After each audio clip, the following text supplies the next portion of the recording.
शरद पवारांच्या राष्ट्रवादीचे आमदार रोहित पवारांना बारामतीच्या प्रश्नांची एवढी काळजी का वाटू लागली आहे असा सवाल सध्या राजकीय वर्तुळात विचारला जातोय। अजितदादांच्या विमान अपघाताचा पाठपुरावा करणारे रोहित पवार आता बारामतीतील ड्रग्सच्या प्रकरणापासून ते महिलांच्या सुरक्षेपर्यंत अनेक मुद्द्यांवर प्रश्न विचारताना दिसतात। हे प्रश्न विचारताना ते पार्थ आणि जय पवारांना चिमटे काढायलाही विसरत नाहीत। नेमकं काय घडतंय याचा आढावा घेणारा हा स्पेशल रिपोर्ट। आम्ही VSR वर कारवाई करा म्हणतोय, तिथंच काही लोक VSRली ट्रॅव्हल करतायत। लोकांचं मत आहे की ते ड्रग्सचं प्रमाण वाढलेलं आहे। पोलिसांचा वचक होता तो कुठेतरी कमी झालेला आहे। शेवटी जयला आणि पार्थला सुद्धा देशाची जबाबदारी मिळाली असं काल त्या ठिकाणी कळलेलं आहे, त्यामुळे त्यांना देश पुरा बघायचा आहे। ही आहेत आमदार रोहित पवारांची शालजोडीतली काही विधानं। बारामतीतल्या समस्या मांडता मांडता ते सुनेत्रा पवार, पार्थ पवार आणि जय पवार यांना अप्रत्यक्ष टार्गेट करू लागल्याचं आता दिसू लागलंय। अजित पवारांच्या अपघाती निधनानंतर आक्रमक झालेल्या रोहित पवारांनी विमान कोसळण्यामागे घातपात असल्याचा संशय व्यक्त केला होता। त्यासाठी FIR व्हावा आणि त्यासाठी महाराष्ट्रात जंग पछाडून ते अखेर कर्नाटकातही पोहोचले। आणि आता ज्या VSR कंपनीवर आपण आरोप केले त्याच कंपनीच्या विमानातून राष्ट्रवादीचे नेते प्रवास करत असल्याचं लक्ष वेधत त्यांनी सुनेत्रा पवारांनाही अप्रत्यक्षपणे लक्ष केलंय। आम्ही VSR वर कारवाई करा म्हणतोय, तिथंच काही लोक VSRली ट्रॅव्हल करतायत, प्रवास करतायत।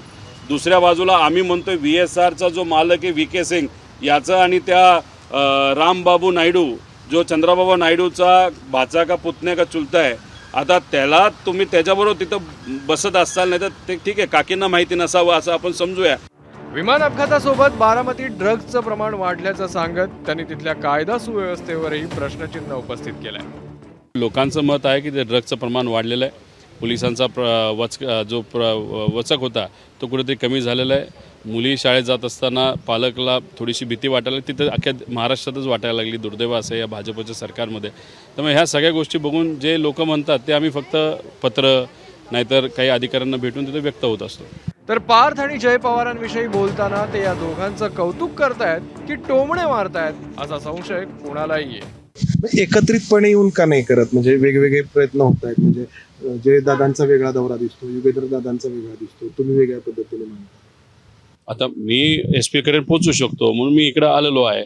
आता ते तिथं गावात जाऊन लोकांपर्यंत पोहोचतात, ते त्या ठिकाणी करत आहेत। त्यामुळे सगळ्यांनी वेगळी भूमिका घेत आता शेवटी जयला आणि पार्थला सुद्धा देशाची जबाबदारी मिळाली असं काल त्या ठिकाणी कळलेलं आहे, त्यामुळे त्यांना देश पुरा बघायचा आहे। आम्ही काही लोकल आहोत, आम्ही कधी इकडे तिकडे जाऊ शकतो। रोहित पवार बारामतीतून निवडणूक लढण्यासाठी इच्छुक आहेत का याची चर्चा राजकीय वर्तुळात दबक्या आवाजात सुरू झाली आहे। अजित पवारांनंतर निर्माण झालेली राजकीय पोकळी भरून काढण्याचा त्यांचा प्रयत्न आहे का असा सवाल विचारला जातोय।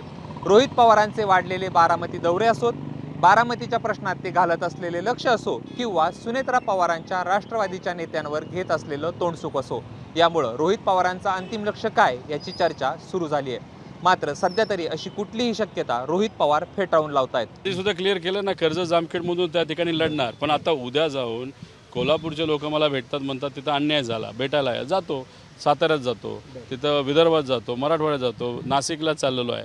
म्हणजे सगळीकडनंच मी उभा, म्हणजे 288 ठिकाणावरून मी लढणार आहे असं तुमचं मत असेल तर म्हणजे हास्यास्पद आहे। राजकारणात एका रात्रीत काहीच घडत नाही असं म्हटलं जातं। सातत्यानं एका दिशेनं प्रयत्न करूनच अंतिम उद्दिष्ट साध्य करतायत। बारामतीवर सध्या रोहित पवार देत असलेलं लक्ष हे इतर 287 मतदारांइतकंच राहतं की ते कर्जत जामखेडपेक्षाही वाढत जातं, हे हळूहळू स्पष्ट होईल। ब्युरो रिपोर्ट, ABP माझा।